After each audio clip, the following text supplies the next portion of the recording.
The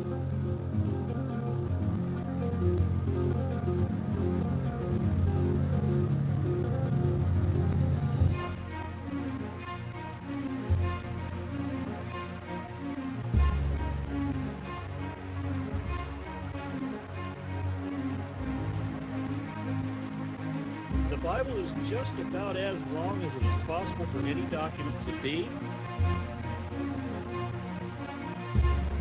For fuck's sake! They want to go ahead and they want to take this idea and talk about that as if it's real, as if that's what's real. This is insane. Look at this vastness.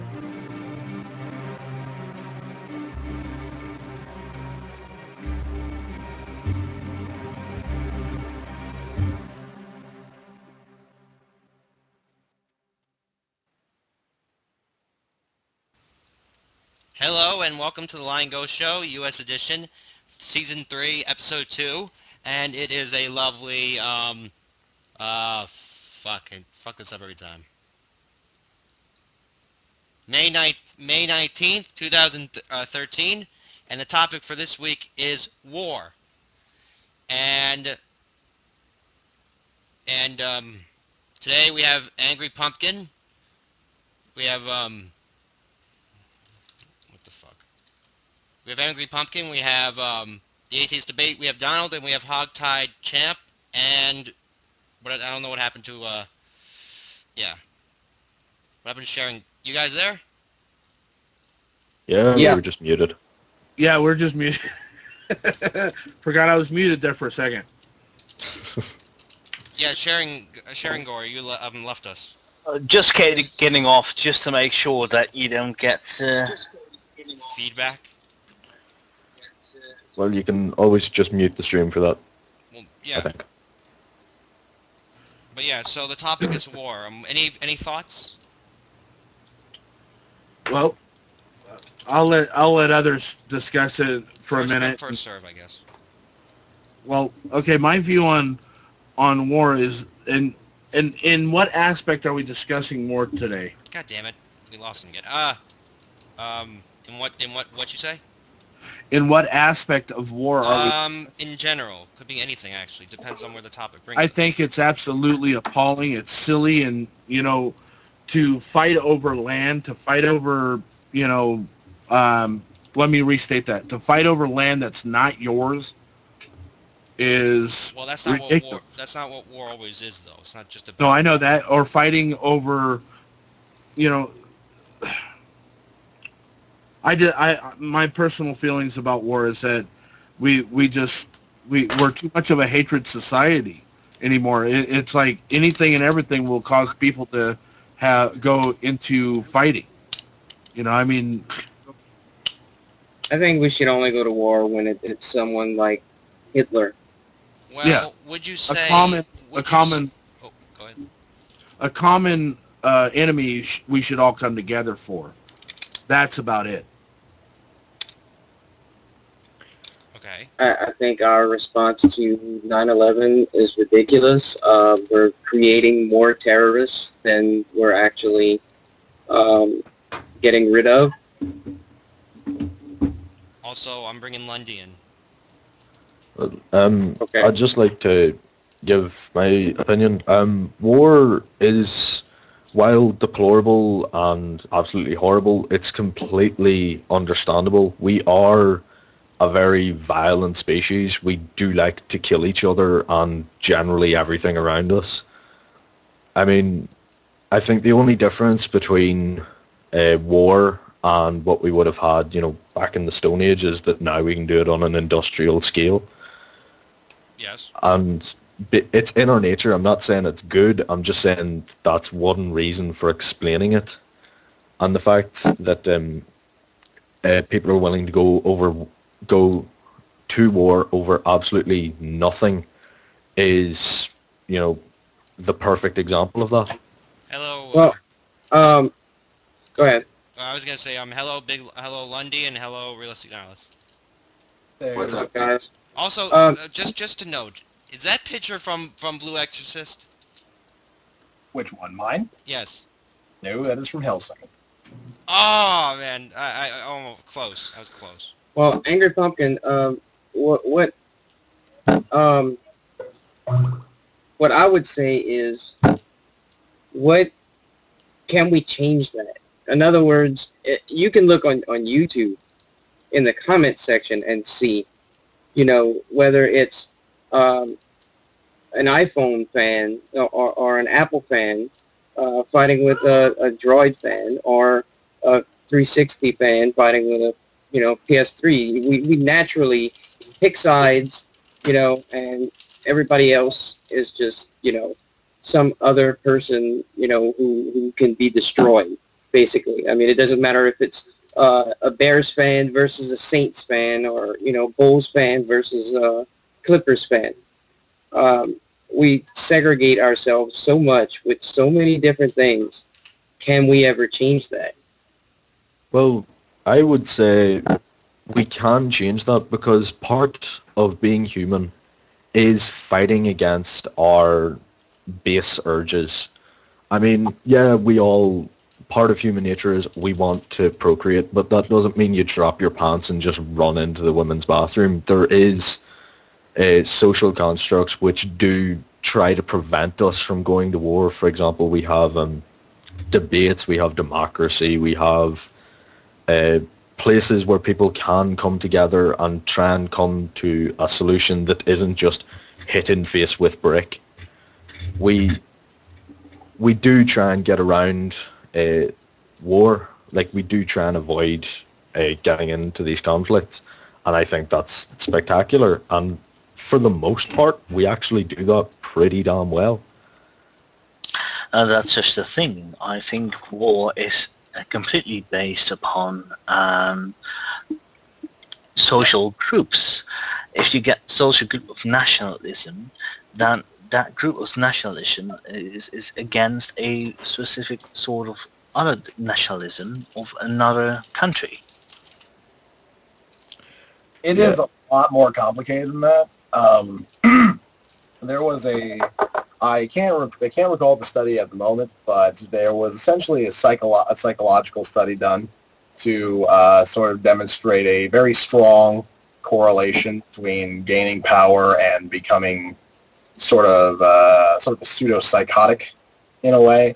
And that's I think in part what modern wars tend to be about, is somebody gets power and they end up going pretty crazy with it, such as, in World War II we have Hitler, in recent times we have Osama bin Laden, Gaddafi. We have plenty of people who get power, become psychotic, or they were already psychotic to begin with, and they really shouldn't be given power in the first. Well, remember, Hitler was an artist, and art does lead to being crazy. Yeah, there's shit with Hitler. We can go into that in a bit, but essentially what tends to happen is somebody with an ideology, generally one that is skewed as a result of them having gained power, where it's a result of them not being able to understand, oh, other people think differently from me. That's weird. I should probably take that into account. They generally don't do that because they're in power and they think that they deserve to be in power, and they tend to abuse that a lot. And that's where we get these modern dictators who a lot of people think we would be the world better off not having around. I would agree with them in that aspect too. I for one supported the taking down of Saddam Hussein. I think he was an awful person who did a lot of awful things. The notion that he just would gas his people and put them in mass graves, that needs to stop. Now, do we need to go to war to dethrone somebody? Generally, I don't think with modern technology that's necessarily something that we have to go to. We do have things like drone strikes. We do have things like teams that go in and take someone out who needs to be taken out. But again, it gets a lot more complicated, because what if it's not just this one person who's in power? Maybe it's his entire regime. It's the people he surrounds himself with. And now we have a whole bunch of other people who may take over after he gets done. So we have a problem of having to go in and stabilize the country, as well as having to take out the person that we think is necessarily a problem for the world. So can can we first agree upon a definition of war itself? Well, there's two definitions. The problem is in the USA, we call the Iraqi war is not really an Iraqi war. It's the Iraqi conflict. It's the problem. What's the difference between a conflict and a war or skirmish? I think the difference between a conflict and a war is, for a conflict, it's just going to send over some troops and some equipment and try and sort it out there. But war is when basically a country goes all out to destroy or gain control over a patch of land. I mean, Well, like sending out everything. Actually, from what I remember correctly, the definition of war in the U.S. is if Congress declares it. Congress can declare war only. The president can send troops where he wants, but without only making a conflict. That's not exactly. That's kind of a legal definition of war in so far as how it is declared and what they declare war being. But generally, as far as the world is concerned, war tends to be characterized as sort of an organized and prolonged, I think, is an important variable in there as well. An organized and prolonged conflict. So it's a conflict at first, and when it becomes a lot more organized, when it's prolonged over an extended period of time, maybe a year or more, it becomes a war. So, and both sides have to be organized, by the way. It can't just be one side is organized against a bunch of people who are running around with rocks trying to stop us. That's not a war. That's conflict. So that's, I think, what a war is. Both sides being organized, and both sides causing violence, social disruption, economic destruction, and it lasting for a prolonged period of time. I think that's what a war would be. Can I ask? Go ahead. Okay. I personally have never been in the military, so my perspective is per watching my brother go through it, because my brother went into the military at 31. So he was basically, as he put it in his own words, and I quote, "I am having my ass handed to me by 19-year-olds." Okay, because he was 31 going in the military. He went over to Afghanistan solely because our government basically told him to. And he was supposed to be there for 18 months. And in that 15 months that he actually was there, he was he'd seen so much atrocities in such just a conflict. They had to send him back with PTSD. Or he came back with PTSD. And that's something he has to live with for the rest of his life. And so when it comes from a perspective of a family member of someone who, before they went into the military to just go to a conflict, they had come back a complete 180 type person. It's not just a governmental view of it. You also have to take in the perspective of the actual soldiers that are just doing what they're told. You don't have these mindless drones that go out there and fight the good fight. They're the ones that have to deal with the aftermath after they come back, after the so-called conflict is over with. And I think that's something that we should talk about as well, the perspective of actual soldiers that are the ones that have to do what they're told to do. And the government, all they do is smoke the big stogie and sit back in their suits. Okay. How about this? How about we go in the direction of this idea? Does war have a code? Because if you notice, we've made treaties and stuff, how citizens should be treated in warfare, how prisoners should. Of course, there's a code. In fact, no, but I mean, but is there an actual, literal, not literally a code book, but I'm saying, is there a unified code? Because technically, one person could just say fuck it and just. It's called the Geneva Conventions. Well, I know that, but the Japanese said fuck the Geneva Conventions. Yeah, and they were committing, and when you say fuck the Geneva Conventions and start violating them, you commit war crimes. Now, if there's such a thing as war crimes, then necessarily that means that there has to be a code in order for you to commit a crime against. I don't think you can have it one way or the other without having both variables. So there clearly is a code. And there clearly is rules that bind people to only have war in a certain way. And I think the reason, one of the big reasons why things like the Geneva Conventions are necessary is because they will do whatever it takes to win a war or go into a war with insufficient reason, like, we just want to expand our land a little bit, so we're going to go ahead and start killing people. That's not allowed. That is not allowed in the Geneva Convention. So when you go to war, there's a lot of channels that you need to go through in order to be able to declare a war. Otherwise, you are outside of the rules of war, and at that point, you become fair game for any other person who thinks it's going too far to step in and say no, which is generally what the United States tends to do on a number of occasions. So yeah. that I think it's very easy to say that yes, war does have a go. Looney, can I just to establish a definition of Did you war? get a Is haircut, that Donald? what, according to No. the Geneva I Conference? just wore a ball cap yesterday. Go ahead. Is this correct? Is Not war according to what Geneva Conference is established? Official war, yes. There's such things as official and unofficial war, and unofficial war tends to lie beyond the boundaries of the Geneva Conventions, and as a result, it allows for intervention on the part of other people. Generally, when an official war is declared, unless you are an ally with one or the other, you're not supposed to be stepping in. In that instance, you're not allowed to go mercenary and just go, well, if this side wants to pay us some money, we'll come in and clean house for them. You're not allowed to do that in an official war. In an unofficial war, it becomes kind of no holds barred. But Is that a civil war? A civil war, I believe, would be an official war, and people aren't supposed to be able to come in and help one side or the other. Sorry, I just wanted to say that what you were saying about, countries coming in and just saying, well, if you give us this, we'll fight for you.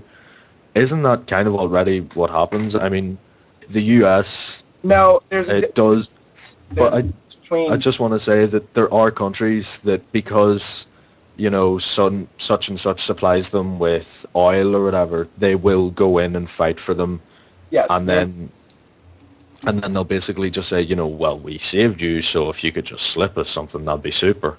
yes, there's a difference between a contract that's formed during wartime to come in and help somebody, which is generally what's known as a mercenary type contract, and then there's a priori treaties that you would sign with other countries. So if you are in the middle of a treaty with another country, part of that treaty almost always has to do with stepping in and helping them if they ever get into wartime. So if you have a treaty with them, not only are you usually trading something with them as a result of the treaty, otherwise why would you have a treaty? But you are also obligated to help them in times of war. So there's a difference between having an already established, I'll protect you so long as we establish this trade agreement prior to a war, and then there's a war already going on, and then one side says, hey, we'll pay whoever wants to help. There's a difference between the two. Well, I realize that a side can't just jump up and say, we're in a war, shit, we'll sell stuff, just come help us. But, it could be, and during this war, this country decided to set up a trade agreement with this other heavily armed country, and suddenly the war is won. Yeah, it's generally not even considered to be a smart thing to do, to even attempt to do that. I'm not fully versed on everything the Geneva Conventions say. I don't know if there is provisions against that. I'd have to double check on. I think isn't the UN the one that now makes it? Isn't the UN the new one? Because the Geneva Convention was made at the end of World War I, and that was a long time ago. And the code of war, the rules of war has changed because if you think about it, the Geneva Convention says explicitly you cannot torture prisoners of war, if I remember correctly, and also not to bomb civilian targets. Yet, pretty much World War II blew that out of the water because both sides began doing that. That's exactly why I want to have a definition of war before we start actually debating this. Right, which is why I gave essentially the definition known worldwide as far as I know.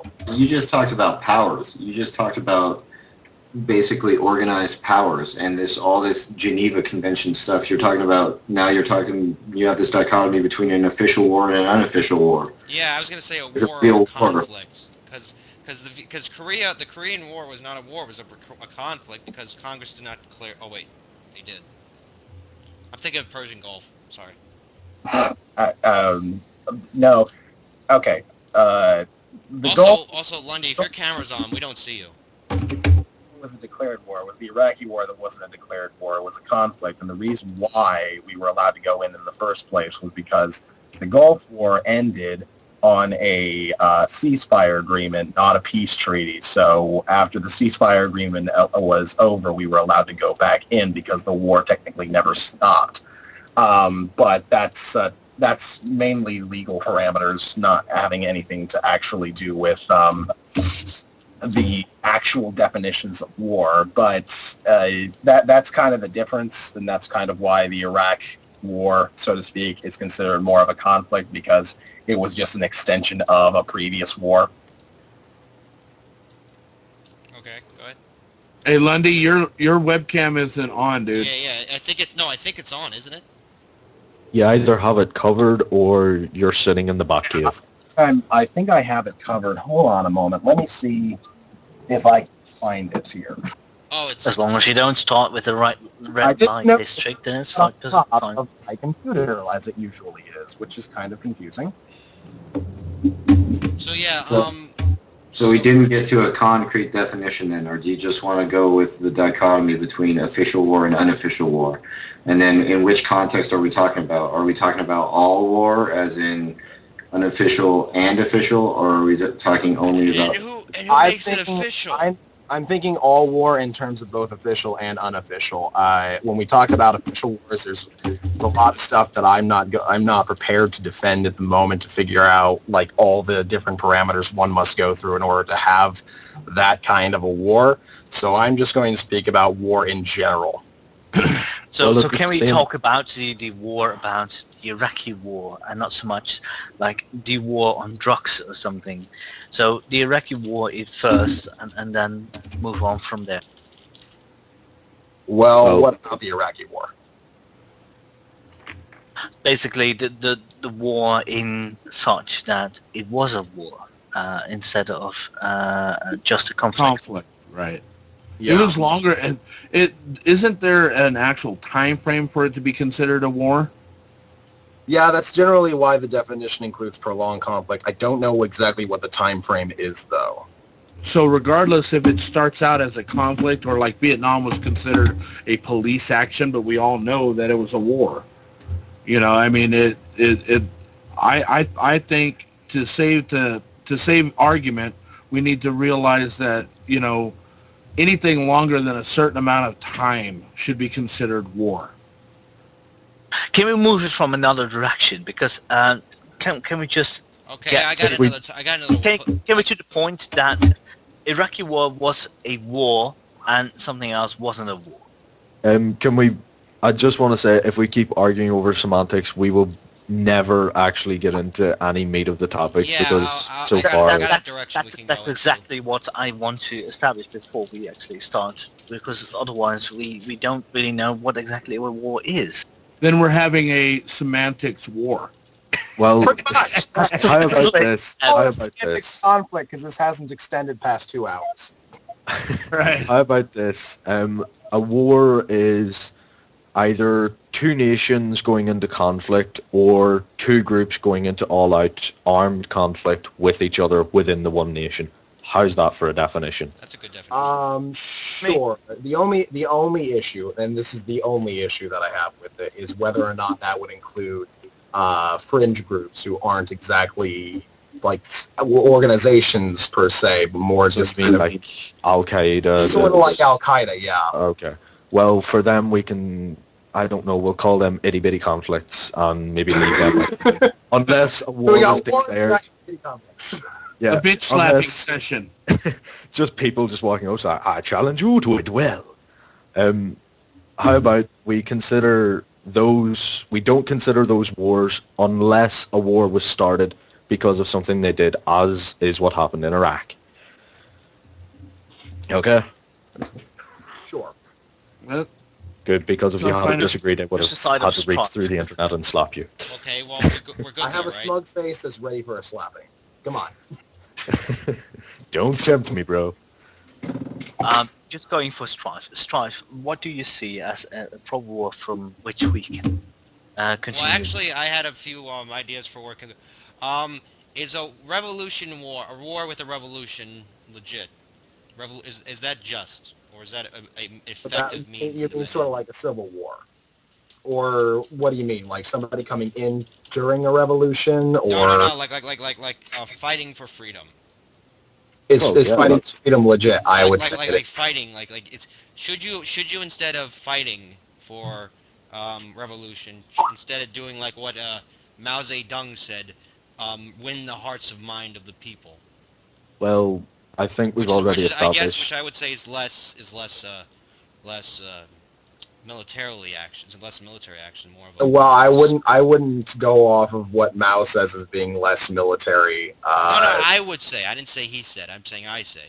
Okay, so the question here is which is better, going through revolution through more violent means, or going through revolution in the sense of gathering the support of the many? Yes. Um, Kind of like Gandhi. Kind of like what Gandhi did, I guess, would be an example of the peaceful approach, and the French-American Revolution would be the other approach. Well, to be fair, Gandhi did want to go in guns blazing. He just couldn't get the arms. So Well, that's okay, but it didn't end that way, though. yeah. I see what you mean. The revolution of India, the independence of India, which I guess you could say was a revolution, because it was a social revolution, right? Well, there you have it. You've just defined it as a social revolution. It's not, let's grab our big cannons and shoot off at each other. I know that. That's one version, and the American Revolution was more of a, I guess, military revolution. It just depends on the people that you're revolting against. Are they people who can be reasoned with on a political scale, or are they not? Or are you yourself, the people who are trying to commit this revolution? Are you of the position to negotiate something politically with someone, or are you not? Yes. That's the big question. If you are in the position to negotiate something politically, then I would say that would be the better option. If you're not in the position to negotiate something politically, then your option is pretty limited to we're going to have to start fighting. Yeah, like use U.S. history. I mean, you mentioned the Revolutionary War. Well, then with the whole amongst each other war. The Civil War, that's another perfect example of people not being able to see eye to eye on anything. So let's just start bitch slapping each other. I mean, we kill one another over what? What would be the? Wait, I'm inviting another Christian in, so we have more of an open view instead of it just being a bunch of atheists battering about you. Well, even though this has nothing to do with atheism, but all right. No, I mean. I would say that no matter if you're Christian or atheist or Buddhist or, I don't know, fucking any kind of denomination of any kind of faith, you're probably going to be against war unless you're a complete asshole. Or you're a war. Well, I would think, I mean, I guess we're all against war, and essentially we're all against the things that would lead to war, but that's just essentially differing viewpoints. That is always what leads to war, just differing viewpoints. So everyone's having differing viewpoints. But hold on. But the thing is everyone thinks war is justifiable under certain circumstances. I mean, most people, and unless you're an insane pacifist, then most people think that war is justifiable under circumstances. Right? Well, I would say so, yeah. Yeah. So I will give you that. Then the point between theism and atheism is what we think is a justifiable war, because anybody can say God told him to go to war with anybody, and no one could fucking really know if God wanted to be discreet with this one person and say, hey, take your nation to war. That's why it'd be bad to have a bunch of theist presidents, because they could go to war for any fucking reason, and they would have to garner support from other theists, because how do the other theists not know that God didn't make this secret covenant with this world leader to go to war with some other random nation? It's pretty easy, actually. I mean, take Bush, for instance, who tried to say that Jesus himself told him that he had to go to war with Iraq and Afghanistan. Well, not Afghanistan, but Al-Qaeda. There's plenty of Christians that existed at the time that would say, no, you do not speak for Jesus. You do not speak for God. He did not tell you to do these things because he's not the type of God to order you to do these things. It has to do with their conception of what their God is and what he would order. Granted, they're not going to be able to listen in and figure out exactly what was or was not said between whatever God told who to do.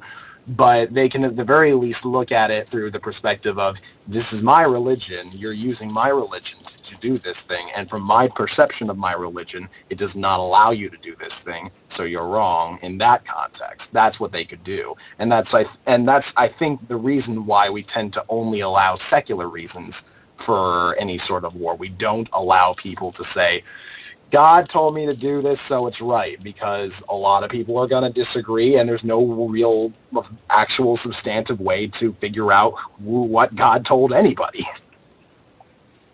Right, that's the point. I mean, then we're not even talking about beliefs. Then we're not even talking about religions, because to say, oh, my God would never say that, that leads you nowhere. Anybody can. It's just something that's completely arbitrary. Oh, my God wouldn't do that. Well, how do you? Because God told me. It's like we're not talking about anything then.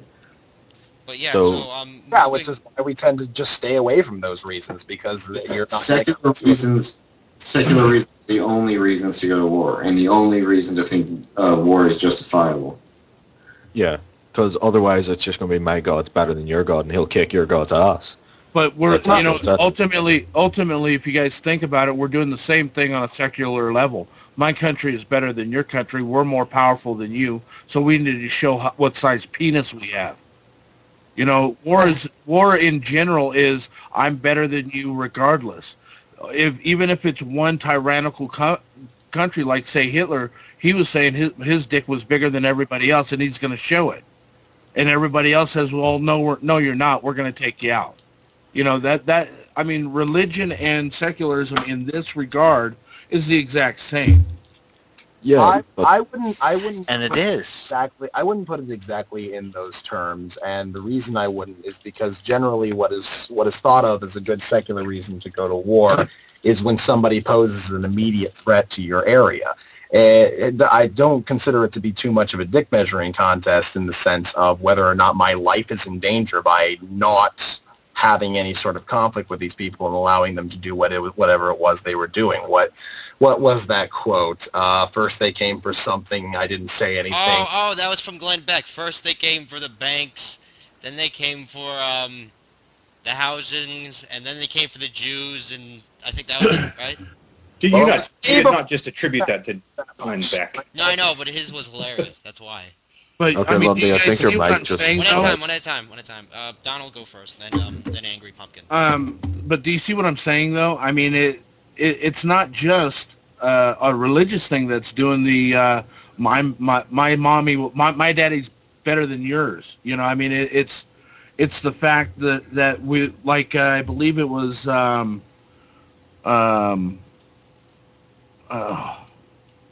sorry, I don't know your name. Realistic. Nihilus. Yeah. He, if I'm not mistaken, and correct me if I'm wrong, he made the comment that, we go into war, I stand corrected. It wasn't you. It was something I heard once before. We go to war solely over money. And the ultimate truth is it between money and my dick is bigger than yours, it will never, ever be a legitimate reason to kill someone. It's a latter. This is the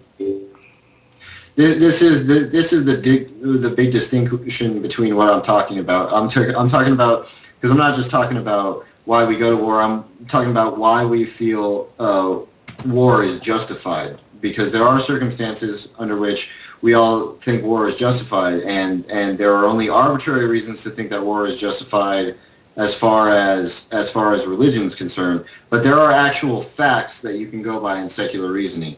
Now, you can say that what we prefer in those facts is arbitrary, and I'll grant you that. And what you were saying was necessarily correct. But what I'm saying is that you have no knowledgeable fortress to stand on top of when it comes to God, because everyone is right in their beliefs of God. So if it's justifiable to one person, then it could be justifiable to any person, whereas there are actual facts to stand by with a sort of secular understanding. Like there are, okay, this many people died unjustly, you know, and like we can go through the whole legal system to define what's just and what's not. But I'm saying it's not on a whim. You don't go to war on a whim. You know, the only exactly. reason why you go to war is simply because of personal gain. Personal in the sense that it's good for the country itself. Right. Well, I mean, to me, a legitimate, the only real legitimate reason to go to war is to protect yourself. You know, I mean, when you go past what I tell my kids all the time when they want to beat up somebody because they heard somebody called them names, I tell them, I said, you know what? I'll make you a deal. I better never catch you start a fight, but you better never lose a fight when it's a defense. Because you need to defend yourself, but not fight over words. And that's the problem with our society. We're so adamant about, well, you know, you called us a neener boo-boo, you know, so I need to go after you because you called us something. Obama. You know, I mean, you know, and recently, at least in my lifetime, most of the wars we fought were over oil or over some kind of financial gain. Can I Exactly. question? It's for the benefit of Go the ahead, country. Realistic. You're a Christian, right, Donald? Yes, but I'm not. Wait, Realistic. No offense, but can I ask? There's another Christian here, Raw, and he hasn't said anything at all. So, Raw, what are your thoughts actually?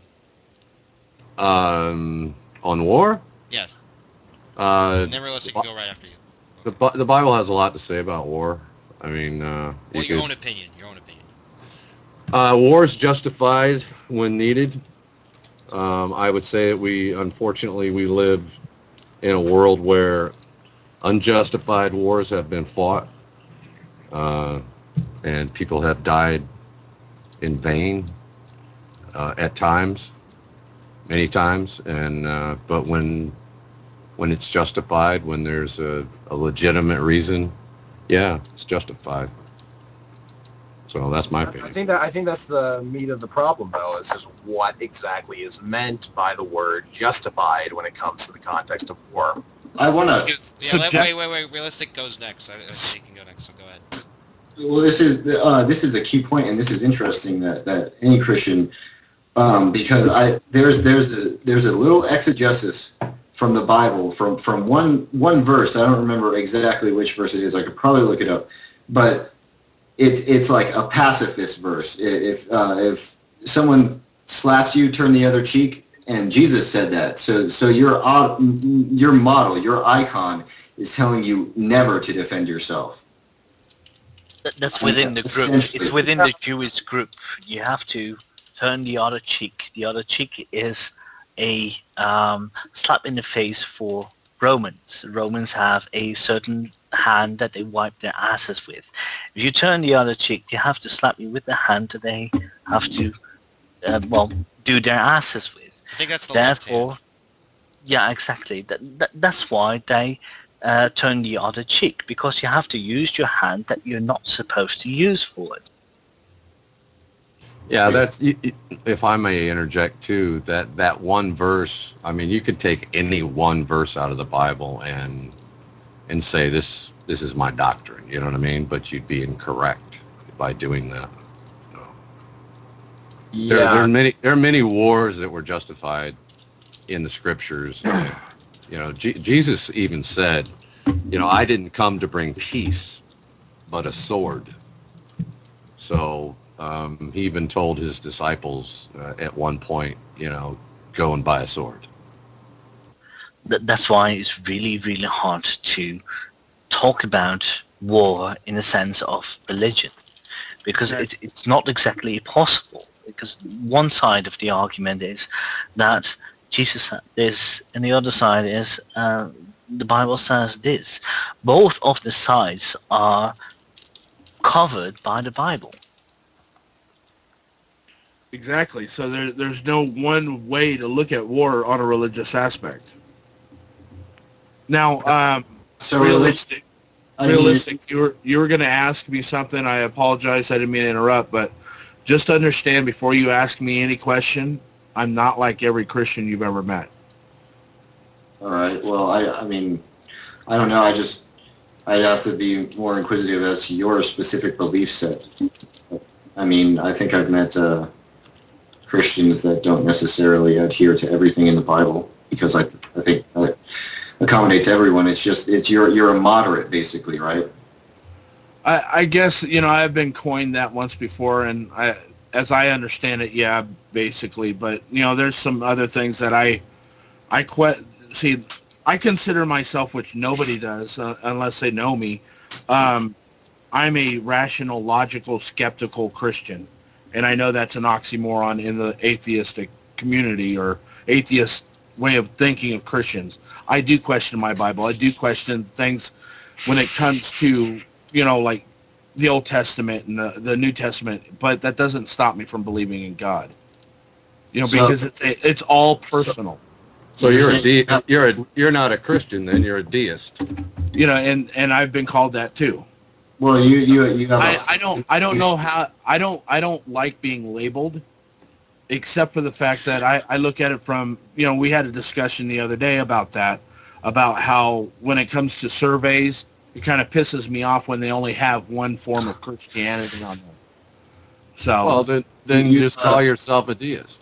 It's a fluid concept. You have fluidity, right? You're not affirmed in any position. That's what I like to hear. I guess that's the best way to describe it. Yeah, realistic. I'm not a fundy. Never have been. Even fundies annoy the crap out of me. I cuss. I do everything that you're really not supposed to do. But the thing is down deep, when I go to bed at night, I pray to God that I wake up the next morning.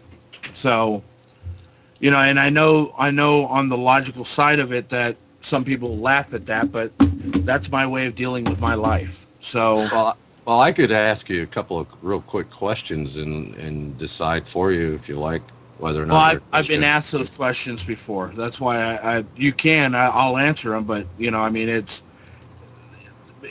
I would be, if you really wanted to categorize me as a Christian, I would be an ADHD Christian.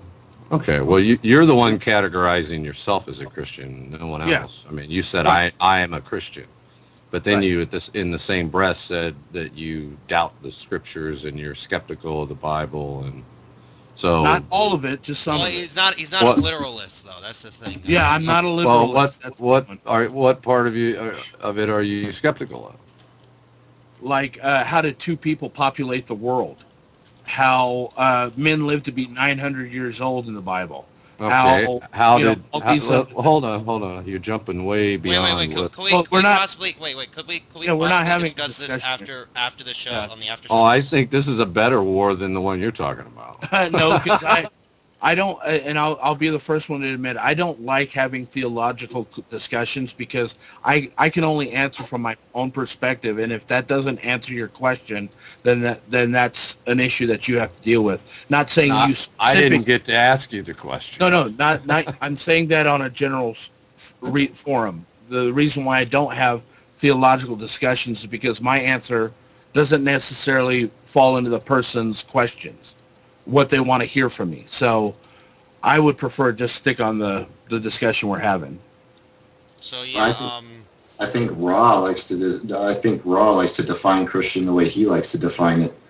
And so he's whatever you say, if you don't meet his definition, then thereby you're a Christian. Can we Can we please go back to the Yeah, we could talk about this later. Yeah, the semantics. Well, it's all just semantics. But let's say this. I mean, say you have a justified war, okay, but you have this population caught in the middle, and they lose all their land and homes and stuff like that. If that were to happen present day, I mean, what should happen to the side that cost, these people their homes and stuff? Well, What kind of accountability could you hold to that side? Well, generally, I think what you're talking about is, and I'm not sure, so correct me if I'm wrong here, but if there's two parties at war with each other, and I don't just mean two guys out on a stag do kicking the shit out of each other, if there's two parties at war and a third gets caught in the middle and everything's destroyed, am I correct? Yeah, well, essentially, the Indians have their land taken. How do we hold someone accountable for that? Well, in modern times, there's usually an inquiry that happens, although very few of them are unbiased.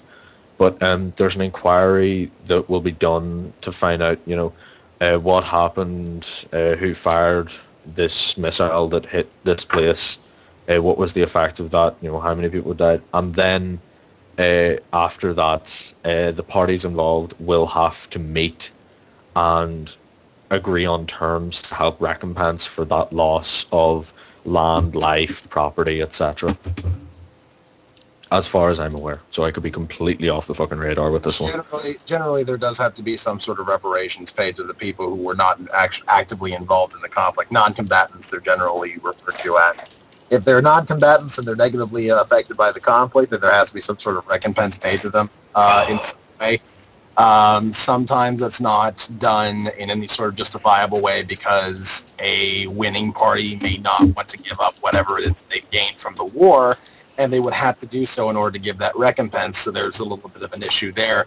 That tends to be one of the big problems when it comes to people who are non-combatants, who are negatively affected by wars, is that they will not get the things that they need as a result of what they have lost, because one side who won and it's on them to provide these things because the other side lost everything that they had.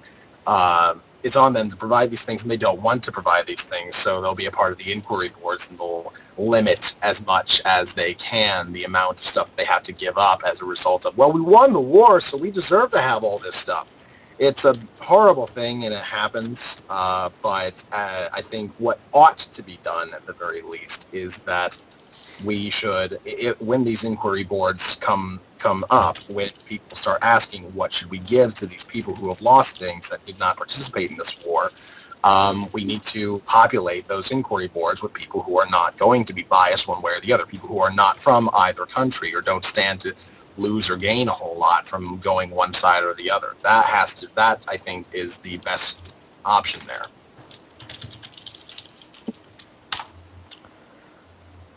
Okay, what I get is this is the broader sense of war in general. Why not we take something that's like an example of the wars that we have right now? Oh, I got one, which I actually planned to talk about, which was the the war in the Middle East. You mean the whole clusterfuck over yes, oil? That whole thing since 1949 till now has been pretty much, yeah. Well, I'm not versed in as far back as... Oh, you don't have to be versed that far back. I'm saying sorry. now. Joe, stop. Wait. Is the show off the air because something happened? Yes. Yeah, I'm soft, yeah. The fuck? Give me a second. There it is again. That was weird. It didn't say it dropped anything. Weird. Well, we back online? It says, there we go. Now we're on, at least as far as I can think. Well, I hope it's back up on my screen. So, as far as I know, in the Middle East, it's basically Factions have been fighting over patches of land, and varying other factions have joined into the fight over oil and land and resources and that sort of thing, which has left the whole place more or less a complete shithole riddled with bullets and corpses. That's the reason why we set up military bases and why we keep the military in the place, at least as far as the United States goes, why we keep the military in places that we've had a war in so that they can help to stabilize the economy and all the destruction that we've essentially caused. We have help that usually goes to these bases and usually spreads out from there to try and help everybody who was impacted negatively. That's one of the things that the United States tends to do. And strangely enough, it's also something that anti-war people in general, not saying anybody specifically here, but anti-war people in general seem to have a problem with. If we had a war with somebody and the war is over, then we should just get out. Just get out, stop bothering them. That's actually not a good thing to do. Well, you mean when we were in Iraq, and if we just got out, like right there, I think that would have been been the end of every progress we did. Well, that's kind of one of the issues that happened back in, I think it was around 1990 when Afghanistan was fighting off, not 90, but like a little bit before then, but when Afghanistan was fighting off the USSR, we were supplying them with a bunch of weapons so that they could help, so that they could defend themselves. We weren't actively participating in the war, but we were engaging in trade with them so that they could defend themselves, and we didn't do anything after they did that. After they successfully fended off the Soviets, we just didn't do anything afterwards. We didn't help them. We didn't stabilize them in any way. So what we did was we just dropped a bunch of weapons on them and said, good luck, which resulted in a bunch of people getting weapons, a bunch of people stockpiling weapons, becoming warlords, fighting each other, a lot of infighting going on in Afghanistan, lots of people getting together and creating these awful circumstances for everybody else, which could have been avoided if we would have been over there in the first place, helping to make sure everything smoothed over great in the aftermath of these wars. I think that's a big thing to focus on, is the aftermath of wars, not the wars themselves so much, because that's what tends to cause a lot of problems later on down the line. Isn't that part of the problems? America is trying to get into a conversation or a conflict that benefits themselves the most, which is obvious and normal. I mean, as a country, you want to do the best for your own country, but that ends up with going around and messing about the stuff internally within the country itself. Isn't that happening over in the Middle East at the moment? America has been flooding the place with troops, and well, they finally pulled out of Iran. Yeah, and now the country is fucking collapsing in on itself because the only thing that was stopping everyone bombing and shooting the shit out of each other, the soldiers who were driving around in their big armoured Humvees, are now leaving, and they've left a lot of political unrest, they've let a lot of hatred in their wake, and now people are just going to go back in and they're just going to go fucking crazy at each other. And then America's going to have to go back in, sort it out. We need to not leave a place when we get done with a war there. Just because we're done with the war doesn't mean that we're done with the country. If we totally topple the way the government in the country works and just expect them to figure everything else out on their own, that's going to be a problem. So that's what we need to do. That's what every country needs to do. When you engage in a war, after the war is over, you need to make sure that the people who were affected negatively by the war, the people who are not combatants, the people who are not supporting this one way or the other, just trying to live their lives and still ended up having everything blown up in their faces, these people need to be taken care of. And their country needs to be taken care of, especially their government. You need to make sure... What was that? I'm sorry, I'll wait until you're done. Okay, so really all I was just kind of going over what I already said, essentially, that when you get done with a country, you need to stay there, and you need to make sure that you help stabilize it before any sort of thinking about leaving enters your mind. See, my perspective of that is that, I know it didn't happen very long, but the intent is a good idea. When we first got there and we were destroying everything, basically, Bush came in with humanitarian supplies and it was a good intention, but he never followed through with it. You know, I mean, I agree with you in the aspect that, you know, if we're going to go into a country and basically turn it upside down, make it a 180, you know, them going from everyday life to dodging and weaving, then we need to help that country. But my problem is that, you know, I believe it was Angry that said this, and I think some of you other ones have said this, you know, we need to worry about our own country first. I mean, like he said, like Angry said, we went over to Afghanistan, and now we're going to hell in a handbasket because we've sent all of our resources over there. What we need to do is worry about our own country first, then other countries. Because back in the early days, you know, when militarily wise, we were taking care of our own people in this country, and that's what made us such a, in my opinion, and that's all it is just my opinion. In my opinion, that's what made us a strong country, is because we cared about one another. I mean, for God's sakes, we raised $10 million for Haiti. I preach about this all the time. We raised $10 million in 24 hours for Haiti and their disaster. They can't even raise $10 for the homeless children they're going to bed without food every night. And that is a figure of speech. There's a lot more than 10. War in the end is something personal. It's something that's completely dependent upon the country itself. If you have a country like America that wants to intervene in like Iraq or whatever, they do it for their own benefit. I don't blame them for it, but it's definitely obvious that it is absolutely dependent upon their own ideas about what is best for themselves. And that's how it is when it comes to war. Well, if I can just get in here and say that, Donnie, what you were saying about me saying that it's about our own country first, that's true to a point. I will say that, yes, you need to shore up your own country and sort out your own internal struggles before you start reaching out over land and helping others. But at the same time, if another country is going through the grinder, such as, fuck it, I'll just go back to World War II because that's the best example I can think of.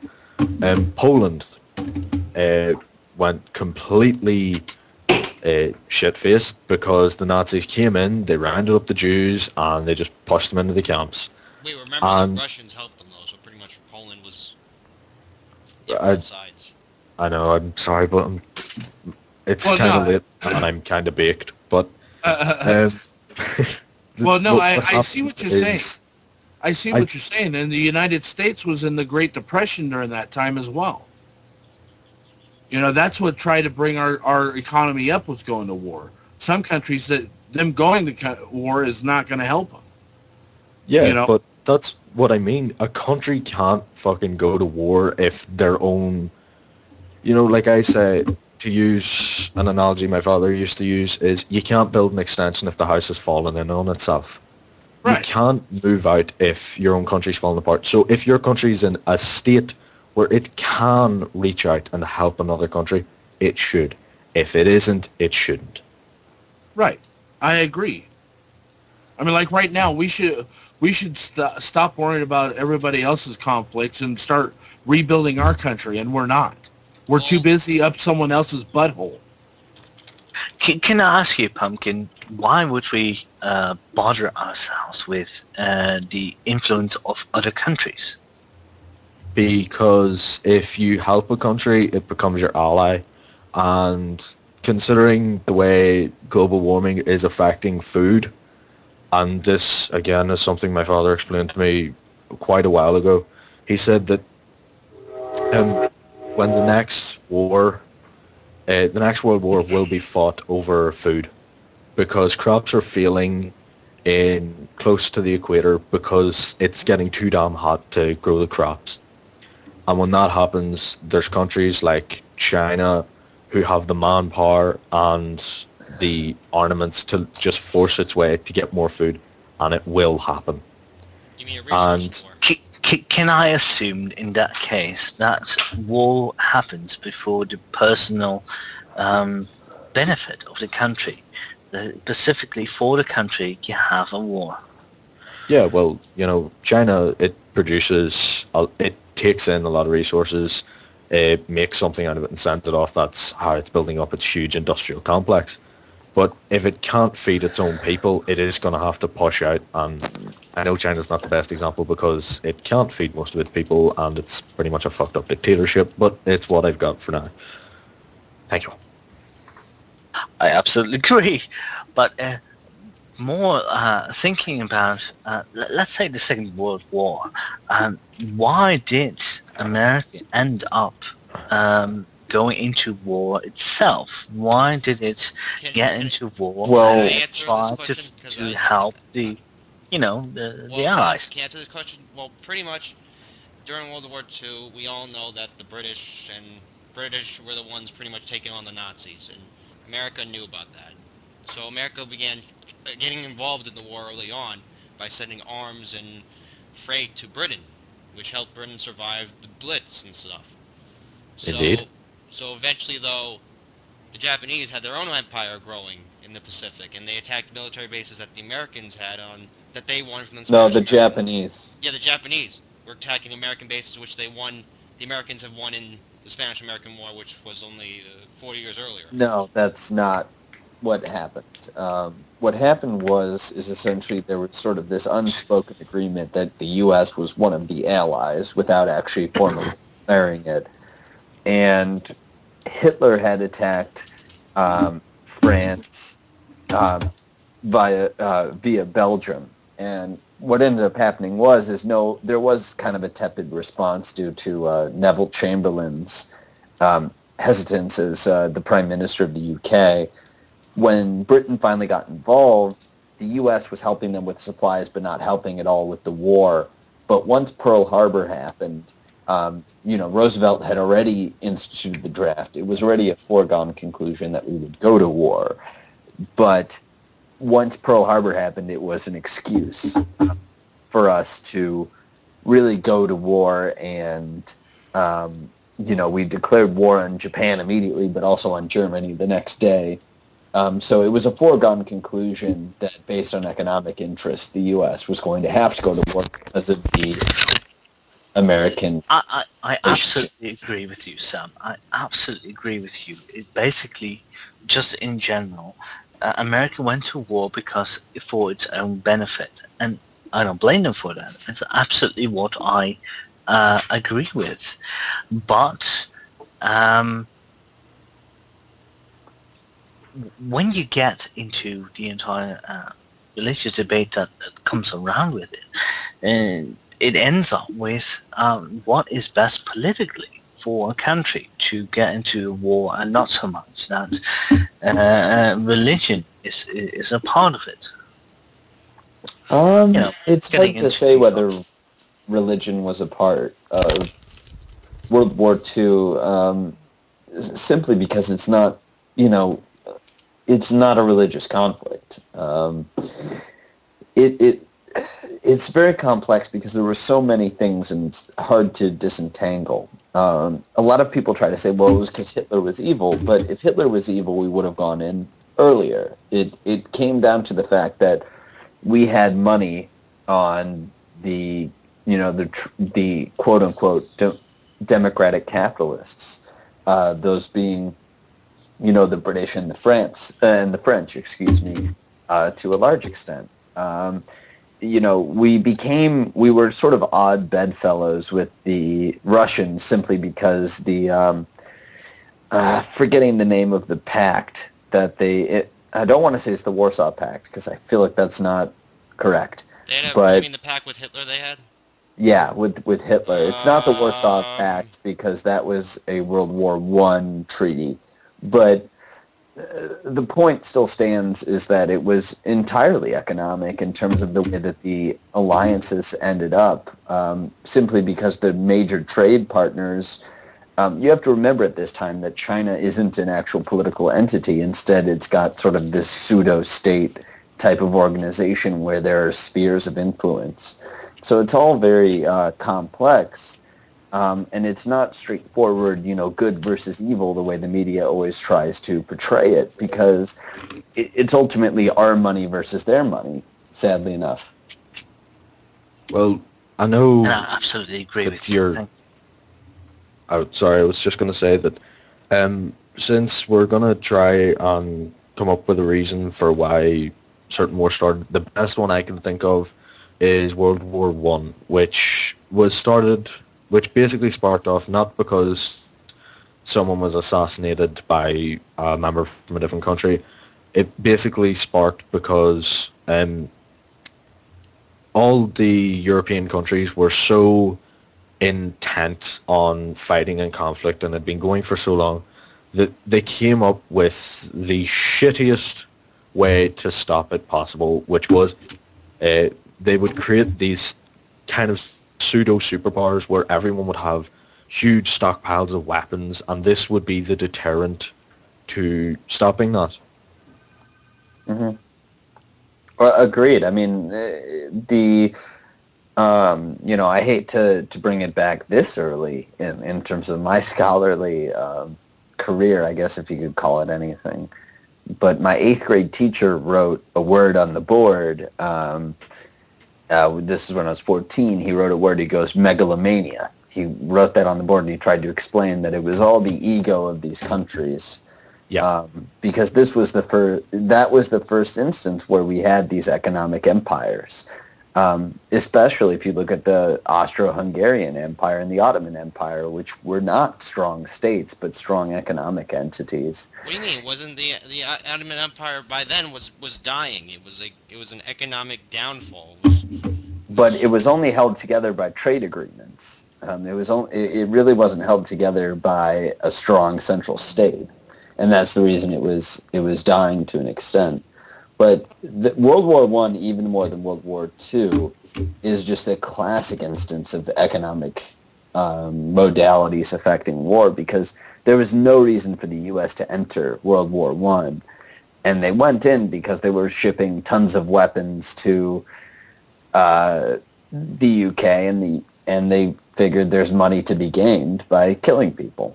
I don't want to say that that's always the only reason. I mean, World War I and World War II happen to be very striking examples of this. But ultimately, the thing about war is it's a mutated instinct where, humans have the instinct to be violent in order to take what's theirs, but also when you put an incentive like economics, which is something that our minds are very little adapted for, it always makes it a much more complex picture, in my opinion. And that's the point. The First and Second World War were basically around religious ideas, but the way that it's been handled is not so much part of a religious position, but more of an ideology position of economically. Well, I'm not so sure that you keep going back to religion being a cause for this, and no, it really wasn't. I mean, yes, Hitler, I'm not even going to start the whole Hitler was a Catholic and he used that. Yes, he used the Catholic faith to garner support, and he didn't go after the Jews because of a faith reason. He went after the Jews because it was common practice for Jewish people to be moneylenders. And they made huge profits after World War I because people needed money. The Jewish people would tend to lend that money.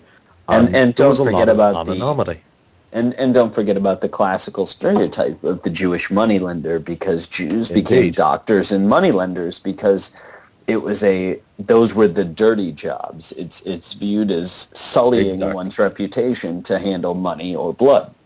Exactly. And there was this huge animosity, and Hitler saw them as a target group. He rallied support around the idea of getting rid of these these terrible people who are doing this terrible thing and getting rid of them. It was nothing to do with, my God told me to do this. Their God's wrong. It's not. It wasn't that, because... All right, I if it had been- disagree.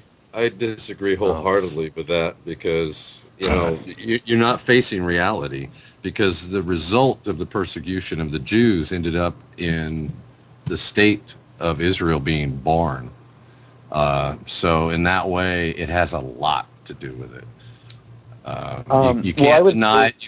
You can't deny that. I mean, you can sit here all night and talk about World War II and Hitler and say all you want that it had nothing to do with God or the Jewish people, and throw religion to the wind. But the reality is the Bible's coming true in front of your faces, all of your faces. I'm sorry. I was invited to the show. I can leave. I know. Well, no, I can leave. That's fine. No, you could stay. You could stay. No, I'm not going to sit here and listen to a history lesson from a 19-year-old that doesn't know what he's talking about. But I'm just trying to get a point across. Well, what is your point? How are you? Let me ask you a question. You're an atheist, Feel right? free to. You're an atheist? Yes, I'm an atheist. Are you against wars? Am I against wars? Yes. How are you going to stop them? How am I going to stop? How am I, as a single person, going to stop an entire war? Any of you in this call, how are you going to stop these wars? We're not going to stop wars, because wars are specifically for the benefit of the country itself you're in. And sadly, war is indeed inevitable. It will inevitably happen. Well, then conversation's over if you don't want to talk about the Bible, because the prophecies in the Bible are coming true in front of your faces.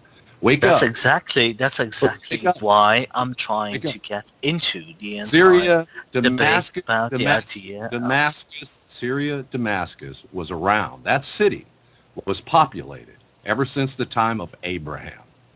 It is prophesied in the scriptures that city one day will be a ruinous heap.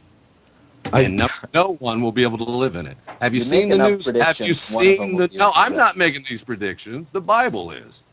I just wanted to say that religion didn't start World War II. Really? It wasn't someone saying, my God has told me this, I must act upon it. Well, unfortunately, it all goes back to God, doesn't it? Well, everything. No. Here's the thing. Yes, it does. And from an atheist in a way, I understand that you don't believe that. But from my worldview, it does. It makes sense. God started all this. 5 or 6. In a way, that's actually correct. The idea that God influences the idea of the country is absolutely correct. If you say that the religion within a country forces a country to specify a specific direction of ideas, religion can force a country into war. That's part of the things that I want to address while forcing World War II into this debate. If I may, go ahead, Donald. If I may, Sean wants to pipe in, and Sean, Hogtie. Oh, Hogtie, go ahead. I can't look at the convo in this thing without causing it to be on the thing, which is annoying. That's the problem. Yeah, I was just very interested in and I believe it was Raw was speaking about. You mentioned that atheists can't do anything to stop the war. No point in talking about it then. Ra, can you explain where you were going with that when you said that, it's prophesied in the Bible? Let me try to give you some sort of guidepost questions so that you know kind of what I'm asking you. First off, I want to be clear. I'm not asking for a restatement of the prophecies. If you need to allude to one, you can sort of mention it, but I'd appreciate, I think the entire audience would, if you don't sort of do a point-by-point, verse-by-verse recitation of the prophecies. But I think what my questions would be is, okay, so you're saying that the prophecies are coming true. Is this a good thing or a bad thing? How do you feel about it? What should we do about it? What should we do about it as atheists? What should we do about it as Christians? If there's anything unclear in my question, just go ahead and ask me for clarification for my questions, probably. I think that's a good question. I think it's sincere. What should we as Christians do? First of all, we should be aware of the fact that they are coming to pass, and be ready. Be watching for them to come to pass. That's what we're called to do. If you're an atheist, I don't know what you're going to do, because according to the scriptures, and I'm not going to point blank say this verse, that chapter, that book. According to the scriptures, okay, I've been reading the Bible now for over 33 years. So according to the scriptures, there's going to come a time when the whole world, there's going to be a one world government. Okay?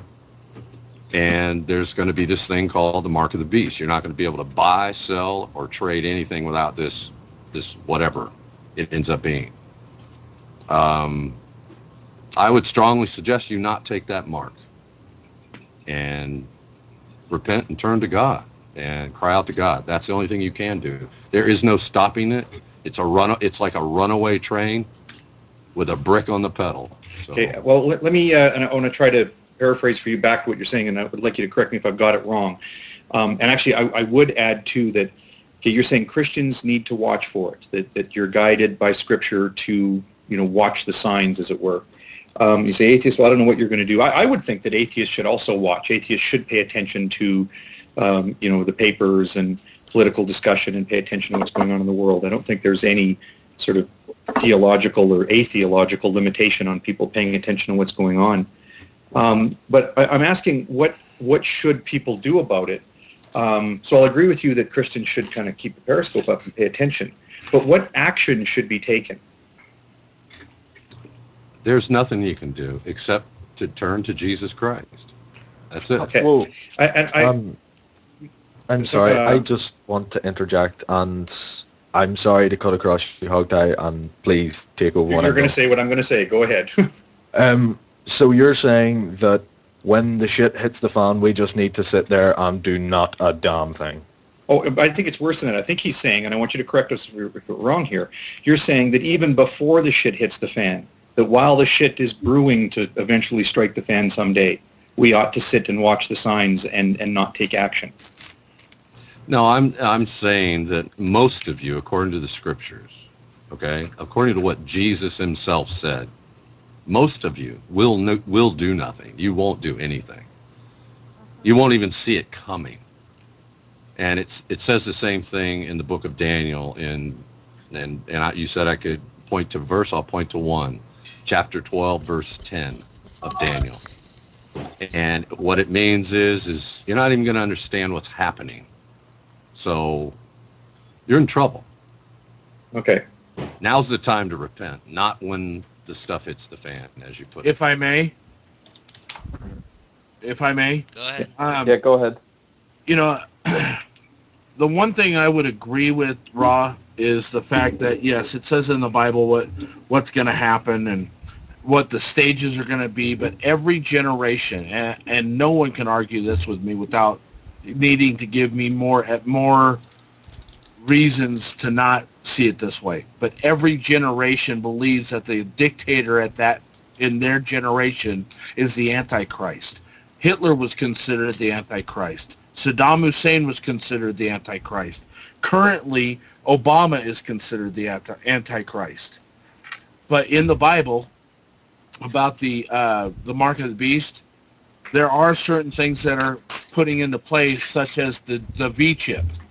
That's a perfect example of what I would perceive as the mark of the beast, because you're not going to be able to do jack shit without that chip in you. So, he has two valid points. Either do it or don't do it. Either way, you're either going to go to hell, or in the aspect of a living hell where you're not going to be able to buy anything, survive off anything unless you pack away. But, the way I look at it is this. In the Bible, it does say, I'll come in as a thief in the night. You will not know the day or time. So we don't know exactly when it's going to happen. When it happens, it happens.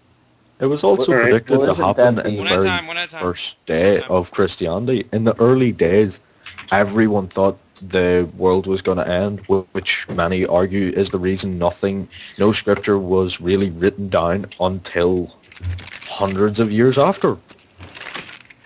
All right. Well, If just I try to may, keep One at a time. Sam, you wanted to say something? Yeah, I mean, isn't the issue always that none of these things are as simple as they can be, as we conceive them to be? I mean, the way that I see with any person, their views and actions doesn't come down to whether they're Christians or, atheists or Muslims or Buddhists, because everyone's different as a person. There are some, for instance, I would broadly characterize myself as a liberal, but there's some things I'm rather conservative about, and there's some things I'm even way to the left of most liberals on. I try to take every view as a whole. In a sense, I like to think of it as an equation where, no war, even the religious wars, is completely about religion, in the sense that no war is always completely about economics. It's not completely about political gains. It's always a blend of everything. And the issue is always that when you have interpretations and you have different views on things, there's not any certainty. And I think it's always an illustration of that fact. Well, I agree that we would be definitely running a large risk of oversimplification by saying it's this or it's that. This is strictly an economic war. This is strictly a resource war. This is a religious war. Very few things in life work out that way. I think that the point that I would make about the kind of current circumstances of the world, and while we're in some very clearly economically motivated wars currently, but some of the greatest risks that we're facing right now have as a pillar of the problem religious thinking, and I see it the two sides of a coin here. There was a guy, there was a terrorist plot that was foiled in Canada here. The guy just had a hearing in Toronto a few days ago, where when asked to respond to the charges, guilty, not guilty, that sort of thing, his response was, as a Muslim, that it didn't really matter because the story that is put against him is based on the criminal code, and that's man's law. It's actually God's law that's important, so he doesn't really care. He's going to basically just ignore this charge. We have individuals who think this way. We have whole nations who think this way. And I think on the one side we have the Islamic faithful that see any sort of affront to their dignity or any minor insult as being sufficient cause to kill other people and burn property and do these sorts of horrible things. And then on this side of the world, we've got the evangelical Christians who, stare at their Bibles and go, yep, that's going to happen. Yep, what are you going to do? Yep, that's going to happen. And not a lot of legitimate consideration into, okay, these are our circumstances. What should we be doing as a species? I think that people who are running governments typically are not, even if, let's take, for instance, George W. Bush, he didn't act like he was an evangelical Christian when he would take actions. He did give more consideration towards what the secular effects of various actions would be. The issue is that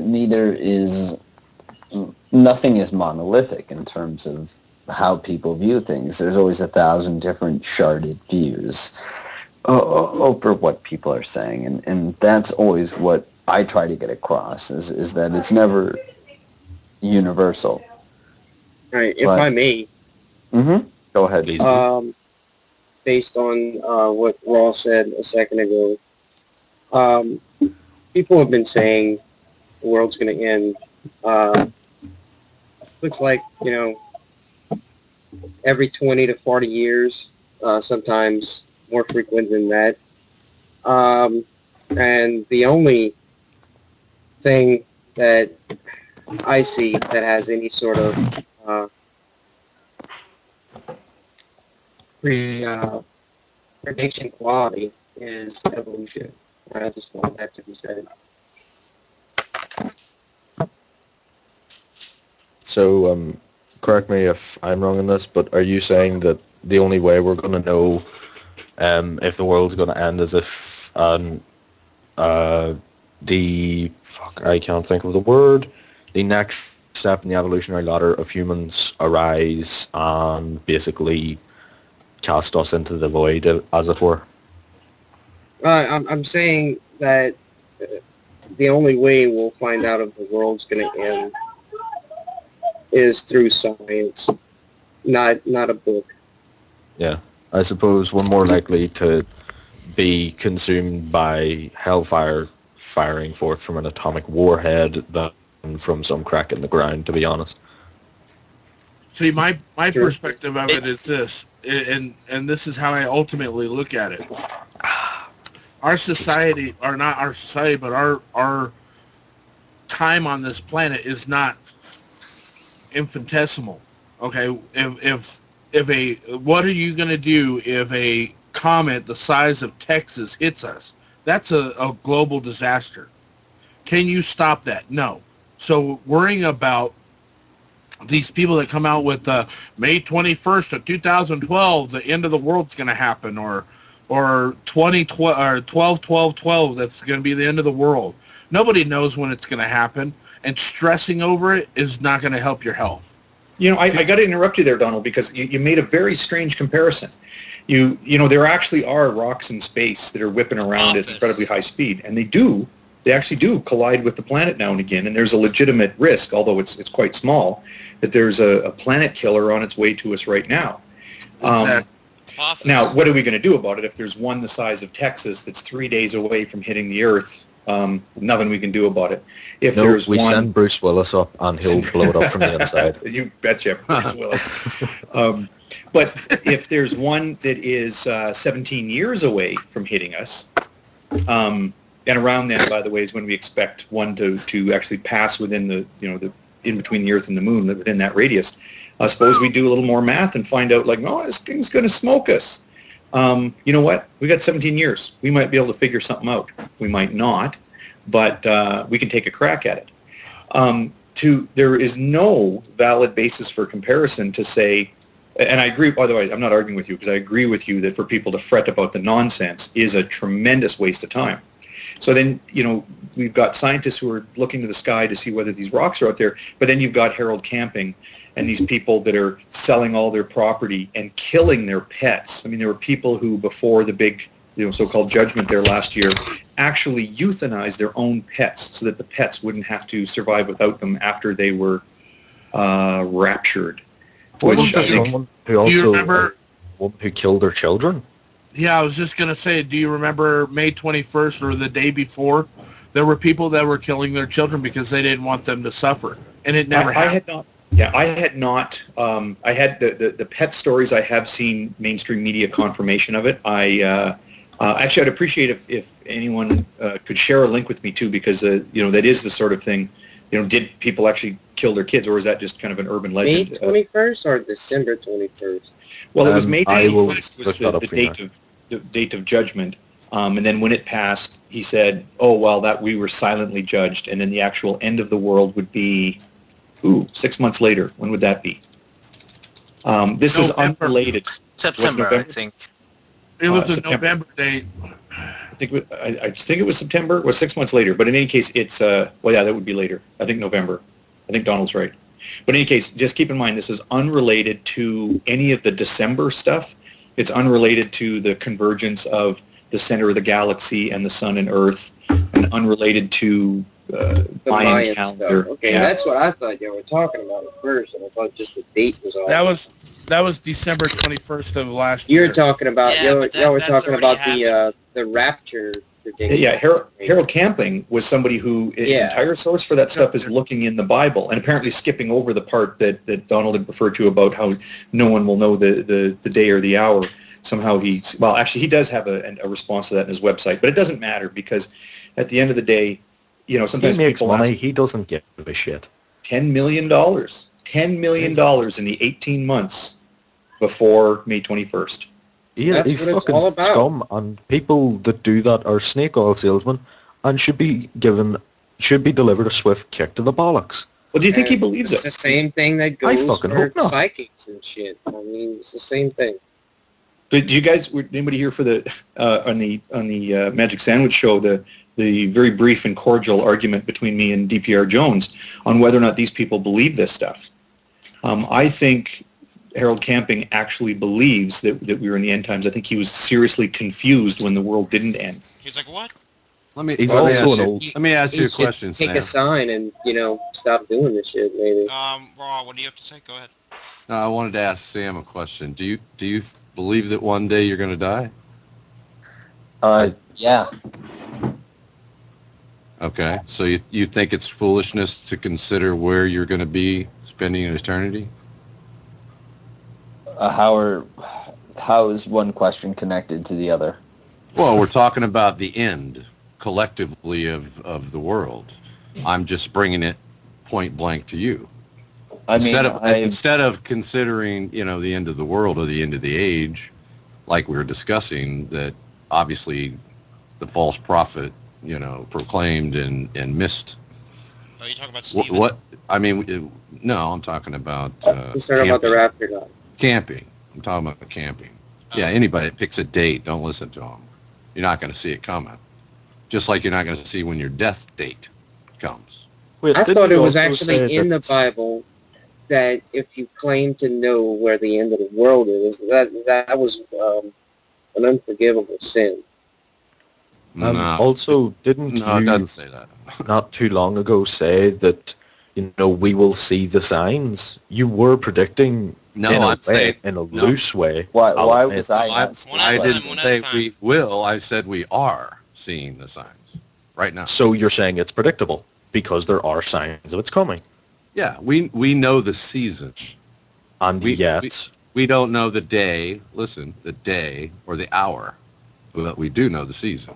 Yeah, I think he's on pretty solid ground with that. I mean, the Bible, especially through Daniel and later Revelation, kind of lays out a series of signposts, or that you would be passing towards the end.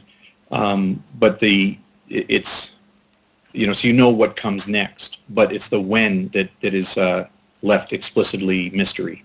Right. But you don't think you can find that context in every period of time No. within the confines of someone living at a certain time? Oh, well, this shit's changing. This is crazy. It's the end of the world. To be Just think it's honest, speculative. no, it wasn't possible until Israel was back in the land. well, hold you know on. what? It's every If year. I can just It's every interject, year. One at a time, one at a time. if I can just interject, at the start of Christianity, when the Roman, well, not the start, a few hundred years in, the Roman Empire fell. Up until that point, the quote-unquote mark of the beast could have been considered the Roman coins. You And couldn't trade without Roman coins.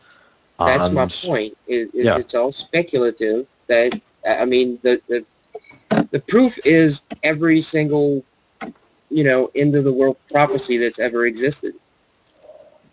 Well, the proof is what the major marker, if you want, solid proof.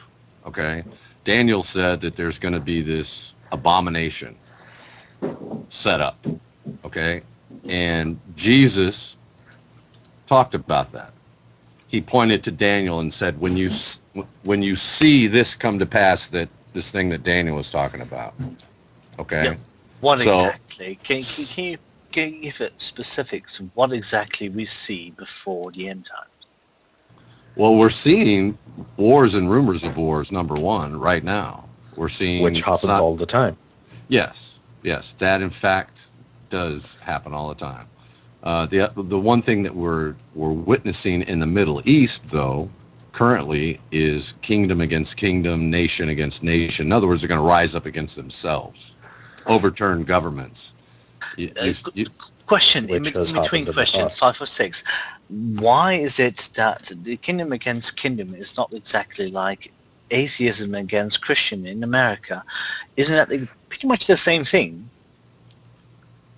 No, you're talking more of a spiritual warfare that's going on between us.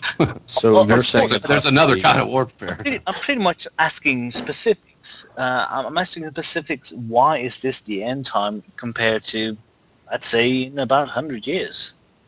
Well, for one reason, okay, exactly what Jesus said. If you go and you read Mark 13, Luke 21, Matthew 24, read all three of those chapters, okay, You and do know, look at you the do know- signs. yeah, sure, but you do know that atheists mostly, I mean, pretty much all of us in the entire panel probably have read the entire Bible completely. We probably know what's in that chapter. Okay, Why I is understand that. now compared to 100 years from now? Okay, well, in 1948, which was earlier stated, something happened. Okay, well, actually, he said 1949, but when Israel became a nation again, okay, that's the time clock. It's literally ticking down. It's like a stopwatch. God goes click, and now we're in the 65th year since they've been back in the land, and they're basically a secular nation. They have some hardline Orthodox Jews. By heart, it's about 70. But the question is pretty much, why is it that at the moment Israel, as it is now, will end up in the end times instead of you having the Bible first, and we thinking that this will bring up the end time, and that's why we end up trying to trying to bring forth it. Why did we end up with Israel as it is now? Would Israel as it is now, would it be there if we didn't have the idea of the end times before that? So you're thinking that there's self-fulfilling prophecy going on? Yeah, basically. Okay. Well, let's say you're right. Okay. Does it matter? The question is how can no. you Does it matter? disentangle- Does it Well, matter to God? Who My brings question it is on? how can you disentangle what you're seeing as a biblical prophecy from something that's just an inevitable consequence of Theodore Herzl's political ambitions in the 1800s? Because of the specifics of the prophecies. We're talking about Damascus as one of the major markers in prophetic prophecies that are occurring right in front of us. Do you Okay, know and that I'm sorry. It's also in an area of historical political unrest. I mean, Right. there's no way of disentangling what a prophecy is from just the inevitable consequences of astute observations about the political situation of the world. Okay, let's look at some of the other markers. Persia, ancient Persia, which is modern-day Iran. They are becoming a major player and are trying vigorously to obtain nuclear weapons, according to certain governments. Some will say, take the side of the Iranians and say that they're only going to use it for energy. I would say, yeah, right. Okay. Sorry, I just want to get in here for 2 points. One of which is there's plenty of these prophecies that haven't come true, and if they do come true, I will be fucking astounded. One of which is Christianity must reach all 4 corners of the globe, and there are huge, vast swathes of land and people who are not Christian, who are not even in a denomination near Christianity. And another one of these examples is there has to be a black pope, apparently. And there's a black pope? Yes, this was explained to me by someone. It's in some scripture in the Vatican. Don't ask me the name of it. I can't remember. That's not in the Bible that I read. Yeah, that's not at all familiar. Okay, it was told to me by someone who's a bit of a religious wingnut. But wasn't Bible thumping wingnut, was it? Tim was in the chat. That's why I said that. Right. Well, not to be flippant, but I mean, one can just Google failed Bible prophecies. It's always just confirmation bias in a lot of these instances. True, but the second point I wanted to get across was when Sam came back into the chat, and literally within 5 seconds of him being in the chat, you asked him, is, are you afraid of what will happen after you die? You never, we kind of just move straight past that, and I'd like to address it to a point. As someone who has faced a lot of death, I have had a lot of time and a lot of reason to think about this, and I have come to the following conclusion. I realize eventually, inevitably, my clogs will be popped. I will be dead. That's the way of the world. And the way I have come to terms with this is by thinking the following. When I die, I will go to the state of being I was before I was born, i.e. nothingness. The idea of no sensory input and no thoughts, nothing to trouble me, nothing to worry me, nothing there, just nothingness doesn't make me afraid whatsoever. Also, another thing is the idea, sorry, something stuck in my throat. Another thing would be, the idea of nothingness, that's no problem to me, doesn't bother me. The only thing that even slightly worries me about death, well, the two things that slightly worry me is what I'm leaving behind, which would be family, friends, would I be leaving good memories, bad memories, etc., etc. And the only thing that really worries me is the dying. Death, no, don't care about it. The dying, generally I hear it's painful. But that's my 2 cents, and I would like the others to put their own little spin on this. Well, the thing... agree with that. 100 years before you're born, identical to 100 years after you die. I mean, the thing is I definitely fear dying. That's not something that I'm going to try to be, childish about and say I don't fear dying. Of course I do, because I like living, and I try to live as if I like it. And that's not to say I haven't had my down points and I haven't had my up points. That's part of living.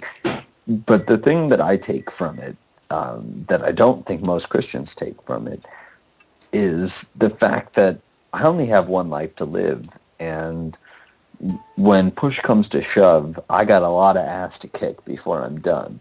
And I haven't done that yet. And I don't mean to say that as being confrontational. I mean that as a literary statement, I suppose. But that's the way that I see it. I don't see anything as depressing, because it's all just an opportunity. Genetically, there's a very, my parents have 4 children, all 4 boys. We're all different from each other. Genetically, I could have never existed, so I may as well take advantage of it. And you know what? It's going to suck to not live, because I love living, and I love taking advantage of it. Even when it sucks, it's better than nothing. And that's really my attitude towards it is, on the one hand, I can be depressed and just say, nothing beyond this. But on the other hand, I can just say, you know what, I have an opportunity, and you know what, I have my own flaws, but I can try to have the best time that I want to. Exactly. That would be my attitude to life, as opposed to my attitude to death. Anyone else, please? Well, I agree with you completely. I agree with you completely. Sorry, go for it. No, go ahead, man. The thing is that we agree with each other completely when it concerns to normal how we live our lives. We live our lives as we see fit. We see each other as just people that make our decisions compared to how we live our lives. But suddenly we get war in between. We get a piece of history that tells us that this and this is preferable compared to something else. And the thing that's preferred is stuff that includes killing each other or harming each other. And I'm kind of wondering how we get to the point that harming each other is good. How do we get to that point compared to religious people getting to that point that that hurting each other is a good thing. Well, the issue is always the evolutionary imperative of humankind, which is that, I don't care how rational you are. You care more about your parents than you do about arbitrary people. Now, I can only speak from my experience, but I'm very fortunate in the fact that my parents are very much people that I admire and people that I love, that I would objectively love for the fact that they are the people they are. That's not something that's common, and I recognize that. But the fact remains is that it's very easy to love people close to you. It's harder and harder to love people that you don't have direct contact with, I should say. Excuse me. It's easier to have conflict with people that you have never met, and that's just a natural consequence of our population genetics and the way that we behave. If you look at the way that bonobos, for example, our closest relative, or one of our closest relatives, that is known for being a very peaceful animal, they still have tribal raids of other bands of bonobos that they're not related to. So it's one of those things where can we come over, and I think that the internet has the greatest potential to solve this, which is can we come over the limits of not seeing those people on a daily basis. Just to notify, we're up to the less than 15-minute mark. And if you find this show interesting and stuff, be sure to subscribe to the Lion Ghost channel. Carry on. Well, let's get to the point what BTW and bring. How do we get to the point that something is good or bad? How do we decide on a position that war is bad compared to a religion view that war is bad or war is good, depending on whatever you think that a religious position is? Well, first of all, if I could answer that, war is bad, but it's a reality. But why is war bad? Why is war by definition bad? Well, war does bring benefits as in technology, though. I mean, technological advancement over the shortest period of time. I mean, like, this might be like a bad example, but like the the doctors, you would call them doctors, in doing human experiments in Nazi Germany, eventually what they gained from that, even though it was horrific, was more understanding of the human anatomy, I guess.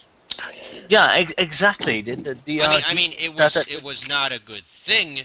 Just like, but like jet propulsion and stuff in World War II, the Nazis developed that. The Germans developed that. If I could just give an example for you, the computers we're using now wouldn't have existed without the atomic bomb. The people who were creating the bomb couldn't work through all the calculations on pad and paper, so they had to develop machines to be able to do it, and thus the computer was born. And I absolutely agree with you. Feynman wouldn't be able to play his bongo without us. Eventually, the Second World War brought us an incredible amount of good things. It's not exactly a war by definition is bad. There's a lot of things when it comes to knowledge that is good. How does it compare to religious idea that war is bad? If the religious idea is bad, because I'm not pretty sure that's the case. Well, I would say it's bad because of, the one gentleman talked about, I had the impression anyway, I don't want to put words in your mouth, you're in the room, said something about evolution is helping us. And look at the evolution of war and the technology. I mean, anything that man invents, it seems like on a technical end nowadays. I mean, we've got drones now. But I mean, is that good? We also have MRI scanners. Yeah, it's a double-edged sword. Science is a double-edged sword. Only thing right. that really depends on is how do you use it. That's what it matters. Well, right. The issue that I see, I mean, and I think he's talking about what I'm saying. And I never said that, first off, I don't think that you can ever say that evolution is a good thing or a bad thing. I think it's just a thing. I mean, it's the same sense as saying that in my personal case, I have a very fast metabolism where I don't really get fat unless I really, really ignore what I'm doing, and I drink every single day, and I eat starchy fast foods. Yeah, I hate people like you. Same here. I hate people like you. I agree with that. But in the sense that that's not a good thing or a bad thing, that's just a thing, whereas if let's say that my dad or my brother, one of my brothers did that, because I have two brothers who are not like me in terms of my metabolism, they're going to become, very, very fat very quickly. It's just a thing. It's not a good thing or it's a bad thing. It's just a thing, That's the way I view evolution. It's just a physical fact. It's the same way my cells consume ATP in order to work. But my point is derogatory. I'm trying to put a position derogatory against the statement that evolution, believing that evolution is somehow going to save mankind, is actually wrong. Who believes that though? It's not evolution. Well, I think some people do. I think you got that statement wrong, because if I'm correct, it was the atheist debate who mentioned evolution in terms of the end of the world. I don't think he was saying that as a positive. I think he might have been saying that the atheism. Well, maybe he can clarify it. Maybe he can clarify it, because all I was trying to say is that the only thing that has been able to successfully demonstrate any sort of predictive quality is evolution. And to try and say, to try and get any predictions based on a book is wrong. And the only way we'll ever get any understanding on anything is through science. That's definitely worked better than a book. All right. Well, let's forget about the book for a minute, and I would argue. Can I ask you for a second? What exactly are you arguing for? I haven't been able to finish my point without being interrupted. Exactly. So go ahead and try to put your point. My point is this: that if we are evolving, which I totally am, I'm a young Earth creationist / literalist, by the way. If indeed we are evolving, if man is, came from whatever, and now we're at this point, we are headed to the ditch. Even if throw out eternity for a minute, throw out the lake of fire, throw out everything, and think about it. I mean, we have the capability of literally, with the push of a button, if Russia or we or China decide to destroy and send us into a nuclear holocaust right now, we have evolved technologically into creatures on this planet that can now destroy the planet. I would suggest that that's a bad thing. No, but the thing is, the thing is this: we haven't done it yet, and also, I would find it a little bit. I don't think we could destroy every human on the Earth. There's too many people, even with a nuclear war. I don't think. Well, no, we could.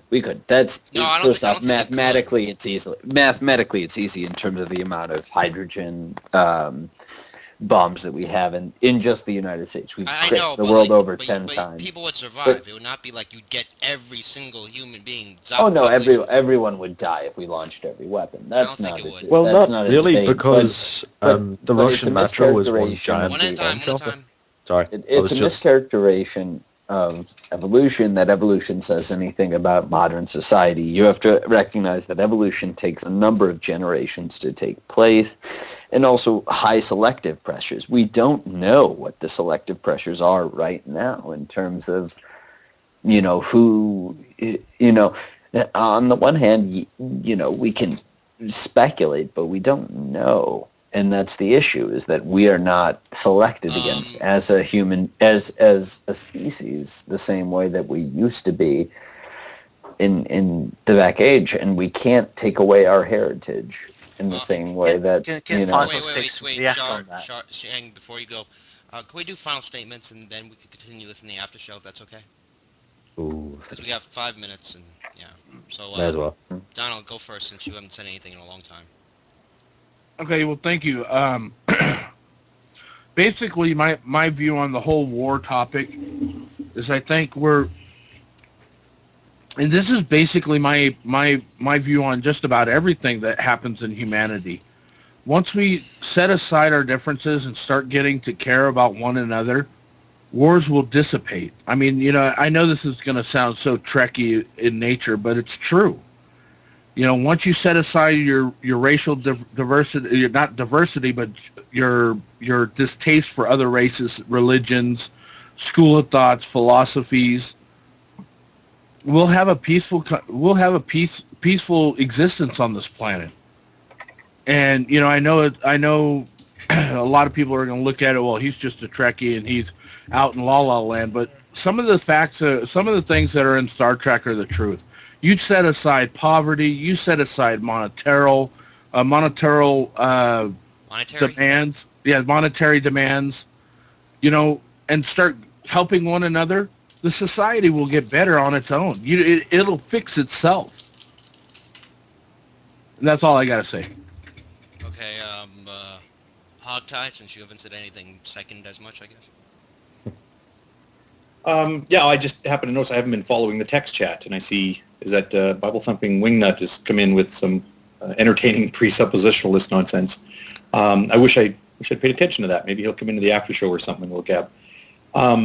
No, I agree with Donald's point about the thing that is going to bring humanity out of this awful phase is some recognition that we're all in it together, right? That we have common interests in making sure that we don't blow the place up or steadily and slowly poison the place.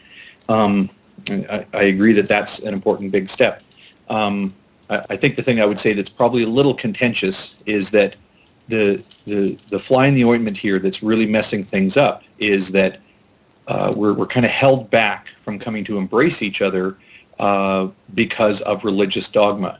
I mean, people with the same religious dogma will fight, and people with opposing religious dogmas will fight to the death and dangerously for everybody. Okay, Raw? Well, I'd like to say I disagree with everything that he just said. Well, you could get him at the after the show. All right. Well, I'll wait for that. Somebody go ahead. You're running out of time. Atheist debate. See here? Atheist debate. Oh yeah, sorry. What are we doing? Final statements for the show. Oh, sorry. I mean, are we going with the war thing, or are we going with the subject we were actually on? Whatever you want to do. Whatever you want to do your final statement. You got 30 seconds. Yeah, okay. You got 30 seconds because now we got 3 seconds each.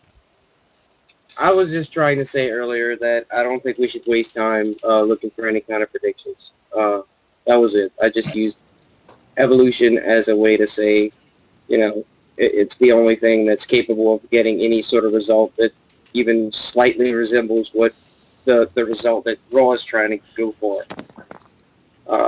But I don't think that we'll discover when the end of the world is going to be through science or anything like that. I'm just saying we shouldn't waste time looking for predictions since they don't exist, in my opinion. That's it. Okay, Shangor? Shangori. Yeah, Shangori. Thank you very much. Why you choose such a hard name? Just call me Shangori or Shang Jas, I don't care. Basically, I think that war is something personally or specifically dependent on the country that's waging the war. If a country is waging war, then it tries to do something beneficial for its own country. And besides that, it's just a case of, whoever wins, whoever wins. And other than that, I'll just try to debate 5 or 6 after the show. Sam? I would say that in any discourse, it's important to regard people as individuals rather than as part of a group, because it's always more complex to view the world as it is, which is a collection of individuals rather than a collection of groups. And while religion may be a factor in war, it is not the only factor, nor would I say it's the chief factor, whereas human nature is always the chief factor, and that we should be careful to consider anything except in light of what human affairs are at that moment in time. Angry Pumpkin, you got 10 seconds. Okay. Well, in that 10, case, 9, 8. war's bad, I'm clever bad. Yeah, there's plenty of shit I'm gonna say in the after show. So yeah.